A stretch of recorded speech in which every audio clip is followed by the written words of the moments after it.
തിരുനാമത്തിന് മഹത്വമുണ്ടാകട്ടെ. ഇന്നത്തെ വിഷയം നാം ഏറെ ദുരഭിമാനികളായി പോകുന്നു എന്നുള്ളതാണ്. ഇതാണ് നമ്മുടെ എല്ലാ തകർച്ചയുടെയും കെടുതികളുടെയും കാരണമെന്നാണ് എനിക്ക് തോന്നുന്നത്. നോമ്പിൻ്റെ രണ്ടാമത്തെ ആഴ്ച നാം നമ്മെ തന്നെ ഒന്ന് ശോധന ചെയ്യണം. നമ്മുടെ ചില കുറവുകളെ ഒന്ന് പരിഹരിക്കണം. അങ്ങനെ നമുക്ക് ദൈവത്തോട് അടുത്ത് നിൽക്കാനായിട്ട് ശ്രമിക്കാം. പ്രാർത്ഥനയോ നോമ്പോ മാത്രം പോരാ. നാം കുറവുള്ളവരാണ്. ആ കുറവുകളെ തിരുത്തി നമുക്ക് ദൈവസന്നിധിയിലായിരിക്കാനായിട്ട് ശ്രമിക്കാം. ഞാൻ എൻ്റെ ഒരു അനുഭവത്തിലൂടെ പോകാം.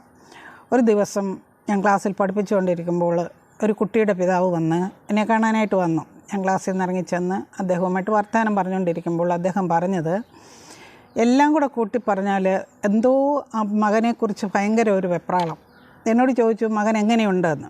ഞാൻ പറഞ്ഞൊരു കുഴപ്പമില്ല, നന്നായി പഠിക്കുന്നുണ്ട്, കുട്ടിയെക്കുറിച്ചൊന്നും ദോഷമായിട്ടൊന്നും പറയാനില്ല, നല്ലതായിട്ട് പഠിക്കുന്നുണ്ടെന്ന് തന്നെയാണ് പറഞ്ഞത്. എന്ന് പറഞ്ഞിട്ടും ആ മനുഷ്യന് യാതൊരു സമാധാനമില്ല, ഭയങ്കര ഒരു ടെൻഷനോ വെപ്രാളമോ ഒക്കെയാണ് കാണിക്കുന്നത്.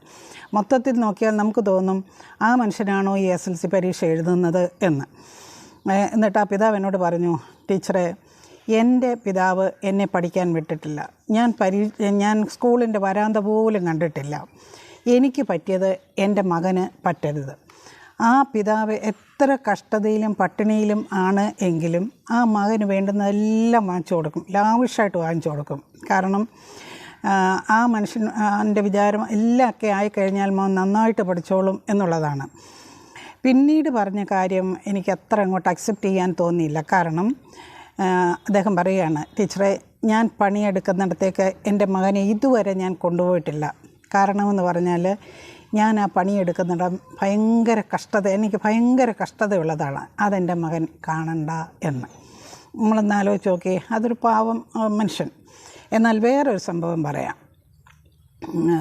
മധുരയിലെ ഒരു കോൺഗ്രസ് റാലിയിൽ പങ്കെടുക്കുന്നതിന് വേണ്ടിയിട്ട് ജവഹർലാൽ നെഹ്റുവും അതുപോലെ കാമരാജും കൂടെ ഒരു വണ്ടിയിൽ അങ്ങനെ പോവുകയായിരുന്നു. കുറച്ച് ദൂരം ചെന്ന് കഴിഞ്ഞപ്പോൾ ജവഹർലാൽ നെഹ്റു അന്നത്തെ പ്രൈം മിനിസ്റ്ററാണ്. അദ്ദേഹം പറഞ്ഞു, ഈ പോകുന്ന വഴിക്കല്ലയോ അങ്ങയുടെ വീട്, നമുക്ക് അങ്ങയുടെ വീട്ടിൽ കയറി അമ്മയൊന്ന് കണ്ടിട്ട് പോകാം എന്ന്. കാമരാജ് പറഞ്ഞു, വേണ്ട, ഇന്ത്യൻ പ്രധാനമന്ത്രിയായ അങ്ങയ്ക്ക് വേറെ ധാരാളം അത്യാവശ്യ ജോലികളുണ്ട്. എൻ്റെ അമ്മയെ കാണുക എന്ന് പറയുന്നത് അത്ര വലിയ അത്യാവശ്യ ജോലിയൊന്നും അല്ല. എന്നാൽ അവർ പോകുന്ന വഴിയിൽ കുറച്ചങ്ങോട്ട് ചെന്ന് കഴിഞ്ഞപ്പോൾ ധാരാളം സ്ത്രീകൾ ഒരു പാടത്ത് നിന്ന് പണിയെടുക്കുന്നതായിട്ട് കണ്ടു. അപ്പോൾ കാമരാജ് പറഞ്ഞു, ഡ്രൈവറോട് പറഞ്ഞു വണ്ടി ഒന്ന് നിർത്താൻ. അപ്പോൾ വണ്ടി നിർത്തി കഴിഞ്ഞപ്പോൾ സ്ത്രീകളുടെ ഇടയിലേക്ക് നോക്കി കാമരാജ് വിളിച്ചു, അമ്മ എന്ന്. അപ്പോൾ ആ പണിയെടുക്കുന്നതിൽ ഒരു സ്ത്രീ തലപൊക്കി അദ്ദേഹത്തെ ഒന്ന് നോക്കിയിട്ട്, എന്നാ രാജു, സൗഖ്യമാ എന്ന് ചോദിക്കുന്നുണ്ട്. അപ്പോൾ കാമരാജ് പറഞ്ഞു, Nehruji, this is my mother. ഏറെ പരസ്പരം സ്നേഹിക്കുന്ന ഒരമ്മയുടെയും മകൻ്റെയും കഥയാണ്, അല്ലെങ്കിൽ സംഭവമാണ് ഞാൻ പറഞ്ഞത്. എൻ്റെ അമ്മ പാടത്ത് പണിയെടുക്കുന്നത് എനിക്കൊരു അഭിമാനക്കുറവാണ് എന്ന് ആ മകൻ ചിന്തിക്കുന്നില്ല. അതുപോലെ തന്നെ എൻ്റെ മകൻ്റെ അപ്പുറത്തിരിക്കുന്നത് ഇന്ത്യയുടെ പ്രൈം മിനിസ്റ്ററായ ജവഹർലാൽ നെഹ്റു ആണെന്ന് കൂടെ നിന്നവരോട് പറഞ്ഞു കൊടുത്ത് അഭിമാനം കൊള്ളാനും അമ്മ തുനിയുന്നില്ല. അമ്മ എന്ന ആ മകൻ്റെ വിളിയും എന്നാ രാജു, സൗഖ്യമാ എന്ന് ആ അമ്മയുടെ പ്രതികരണവും വളരെ നമ്മളെ സ്പർശിക്കുന്ന ഒന്നാണല്ലോ. ഒരു ഷോയുമില്ലാത്ത അമ്മയും മകനും, അഭിമാനക്കേടുകളൊന്നുമില്ല അവർക്കൊന്നിലും.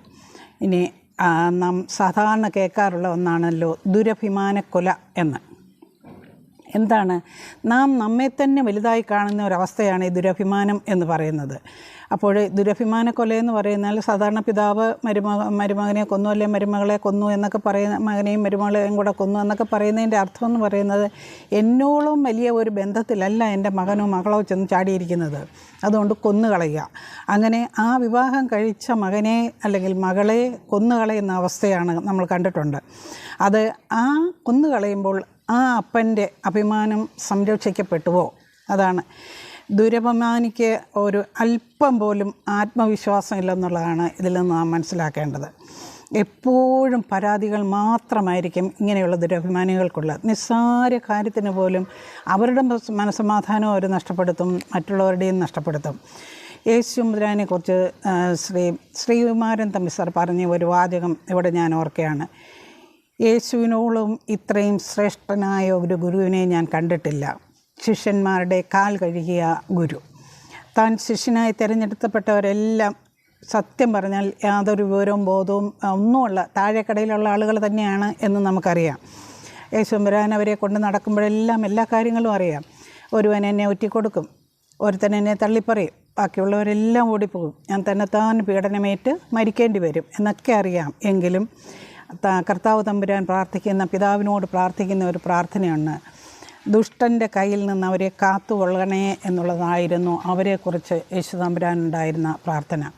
യോഹന്നാൻ്റെ സുവിശേഷം 6-ാം അധ്യായത്തിൽ 64-ാമത്തെ ആ വാക്യങ്ങളിലൂടെ പറയുന്നുണ്ട്,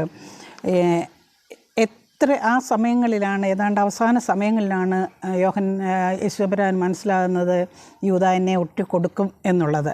അത് മുന്നമേ അറിയാമായിരുന്നു എന്ന് തന്നെ നമ്മൾ മനസ്സിലാക്കണം. യൂദാ ഒറ്റിക്കൊടുക്കും എന്നുള്ള മുന്നമേ അറിയാമായിരുന്നു. എന്നാലും അവസാനം പിതാവിനോട് പ്രാർത്ഥിക്കുമ്പോൾ യൂദായെ മാറ്റി നിർത്തിയൊന്നുമല്ല പ്രാർത്ഥിക്കുന്നത്. ഞാനിരിക്കുന്നിടത്ത്, സ്വർഗത്തിലെത്തുമ്പോൾ ഞാനിരിക്കുന്നിടത്ത് ഈ ശിഷ്യന്മാരും എന്നോടൊപ്പം ഉണ്ടായിരിക്കണമെന്നുള്ളതാണ് എൻ്റെ ആഗ്രഹം പിതാവേ എന്നറിയിക്കുന്നുണ്ട്. അതുപോലെ നാം ചിന്തിക്കണം, ഈ ദുരഭിമാനം എന്ന് പറയുന്ന 3-4 ദുഷ്സ്വഭാവങ്ങളുടെ എല്ലാം കൂടെ ഒരു ആകത്തുകയാണ്. എന്ന് പറഞ്ഞാൽ അസൂയ, അഹങ്കാരം, സ്വാർത്ഥത, ഇതെല്ലാം ഈ ദുരഭിമാനത്തിനകത്ത് ഉണ്ട്. ഞാൻ വായിച്ചിട്ടുണ്ട്, ഫയലെടുത്തുകൊണ്ട് പുറകോട്ട് നടക്കാൻ പറയുന്ന ഒരു ജഡ്ജിയുടെ കഥ വായിച്ചിട്ടുണ്ട്. ഈ കാലത്ത് ഞാൻ ഓർക്കുകയാണ്, പ്രായമുള്ളവരുടെ ഭാഷയും ശൈലിയും എല്ലാം പഴയതായിട്ടിരിക്കുകയും ന്യൂ ജനറേഷന് പുതിയ ഭാഷാശൈലി വരികയും ചെയ്തിട്ടുണ്ട്. ചില കാര്യങ്ങളൊക്കെ അവർ പറയുന്നത് നമുക്ക് മനസ്സിലാകത്തു പോലുമില്ല. നമുക്ക് മനസ്സിലാകേണ്ട ഭാഷയാണെങ്കിൽ പോലും നമുക്ക് മനസ്സിലാകത്തു പോലുമില്ല. പണ്ട് അടിച്ചു പൊളിച്ചു എന്ന് പറഞ്ഞാൽ അതിൻ്റെ അർത്ഥം അടിച്ചു പൊളിച്ച് നശിപ്പിച്ച് കളഞ്ഞു എന്നാണ്. ഇപ്പോൾ അടിച്ചു പൊളിച്ചു എന്ന് പറഞ്ഞാൽ നമ്മളെന്താണ്, ആ സംഭവം വളരെ ഗ്രാൻഡായി നടന്നു എന്നുള്ളതാണ്. ഞാൻ ഇപ്പം എൻ്റെ കൊച്ചുമകൻ 3 വയസ്സുള്ളവന് നല്ല ടേസ്റ്റുള്ള ഫുഡൊക്കെ കൊടുത്തു കഴിയുമ്പോൾ അവൻ പറയുന്ന ഒരു വാക്കുണ്ട്, യമ്മി എന്ന്. സത്യം പറഞ്ഞാൽ അതിൻ്റെ അർത്ഥം എനിക്കറിഞ്ഞുകൂടായിരുന്നു. അവർ പറഞ്ഞപ്പോഴാണ് മനസ്സിലായത് നല്ല രുചിയുണ്ട് എന്നാണ്. അപ്പം കാലം മാറട്ടെ, പക്ഷേ നമ്മൾ ദുരഭിമാനികൾ ആകരുത്. അല്ലാതെ നമുക്കുള്ളതിൽ അഭിമാനികളായി നാം ജീവിക്കണം. നാം ആയിരിക്കുന്ന അവസ്ഥയിൽ നാം അഭിമാനികളാകണം. വിദ്യാഭ്യാസമില്ലാത്ത മാതാപിതാക്കൾ നമുക്ക് അഭിമാനമാകണം. സൗന്ദര്യമില്ലാത്ത മാതാപിതാക്കൾ, അല്ലെങ്കിൽ അറിവില്ലാത്ത മാതാപിതാക്കൾ, ദാരിദ്ര്യവും ഇല്ലായ്മയുള്ള മാതാപിതാക്കൾ, നമ്മുടെ ബന്ധുക്കൾ, അങ്ങനെയുള്ള എല്ലാം നമുക്ക് അഭിമാനമുള്ളവരായി മാറണം. നമുക്കുള്ള എല്ലാവരുടെയും കുറവുകൾ നാം അഭിമാനത്തോടെ കാണണം. അത് നമ്മുടെ അഭിമാനമായിട്ട് തന്നെ നമുക്ക് എടുക്കാം. നാം ആയിരിക്കുന്ന അവസ്ഥയിൽ അഭിമാനം കൊള്ളുക, അതാണ് വേണ്ടത്. എന്ന് പറഞ്ഞാൽ ഒരിക്കലും മറ്റൊരാളെ പോലെ ആകാൻ ശ്രമിക്കരുത്. നമ്മൾ പണ്ടേ പറയുന്നത് കേട്ടിട്ടില്ലയോ, അനുകരണം ആപത്താണ് എന്ന്. അതുകൊണ്ട് നാം ആയിരിക്കുന്ന അവസ്ഥയിൽ എന്ന് പറഞ്ഞാൽ തന്നെ ആയിരിക്കുന്ന അവസ്ഥയിൽ തന്നെ ധാരാളം സാധ്യതകൾ നമ്മുടെ മുന്നിലുണ്ട്. പിന്നെ എന്തിനാണ് നമ്മൾ മറ്റുള്ളവരെ അനുകരിക്കാൻ നടക്കുന്നത്? നമ്മളായിരിക്കുന്ന അവസ്ഥയിൽ സാധ്യതകൾ ഏറ്റെടുത്തുകൊണ്ട് നല്ല അവസ്ഥയിലേക്ക് വരാൻ നമുക്ക് കഴിയും. അത് നേടിയെടുക്കാൻ ശ്രമിച്ചുകൊണ്ട് നമുക്ക് പ്രാർത്ഥിക്കാം, ദൈവമേ ഞാൻ ആയിരിക്കുന്ന അവസ്ഥയിൽ എന്നോട് കരുണയായിരിക്കണമേ എന്ന്. ദൈവം തമ്പുരാൻ നമ്മളെ എല്ലാവരെയും അനുഗ്രഹിക്കട്ടെ.